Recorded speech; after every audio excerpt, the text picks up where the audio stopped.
Diyan na po sa linya si Dr. Teresito Bacolcol, Direktor na FIVOX. Magandang umaga, may buntag, Dr. Bacolcol, sir. May buntag po, sir. Hingi lang kami ng update diyan po sa Mount Canlaon. May laban na daw at pagbuga ng nagbabagang bato. Anay tala? Mount Mayon ba ito? Mount Mayon. Opo, go ahead po. Okay, so over the past 24 hours, nakapagtala po tayo ng 133 rockfall events and 37 pyroclastic density currents. And then meron din na rin po tayong na-observe na lava flow. Hindi man ito masyado pang mahaba, nasa around 300 meters from the summit ng vulkan. And right now, alert level 3 pa rin yung Mayon volcano.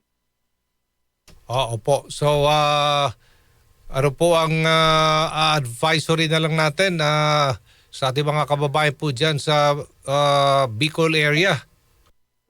Yung paalala lang natin ulit sa kanila na huwag pumasok inside the permanent danger zone, which is 6 kilometers.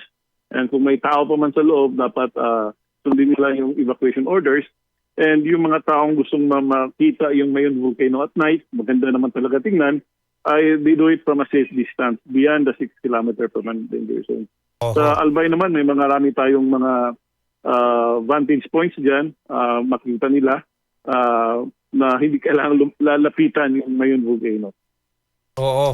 May posibilidad bang i-extend ang permanent danger zone? For now, wala pa. If we raise it to alert level 3, alert level 4 rather, then we may extend the danger zone. But right now, as is muna natin yung 6 kilometers permanent danger zone. Opo.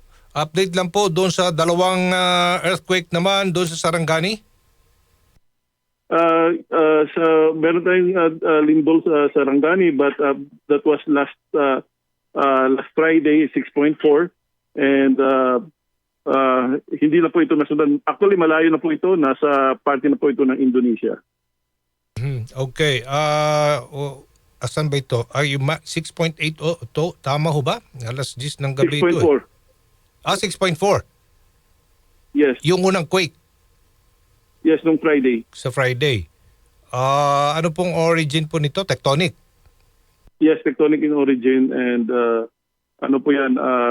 Most likely extension ng Philippine Trench or the Halmahera Trench yung source po ng lindol na to. Then sumunod yata ilang ano ba ito? Magnitude 5.2 quake. Doon naman to sa sumunod na lindol. Tama ho ba, Director, sa Balot Island?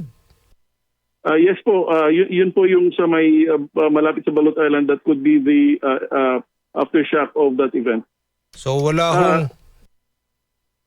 yes po. Wala tayong ine-expect na cause ng danyos perwisyo sa mga riyan or generate aftershocks? Wala po. 4.3, masyado pong mababa po yan. Meron tayong 4.5 sa may Maragusan, Davao de Oro. Ito nangyari ito nung 1:28 a.m. Kanina, magnitude 4.5.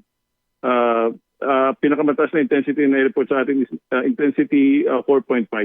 Okay. Daghang kay salamat, Dr. Teresito Bacolcol, Director ng FIVOX.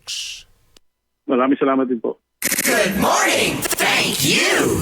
Si Aljo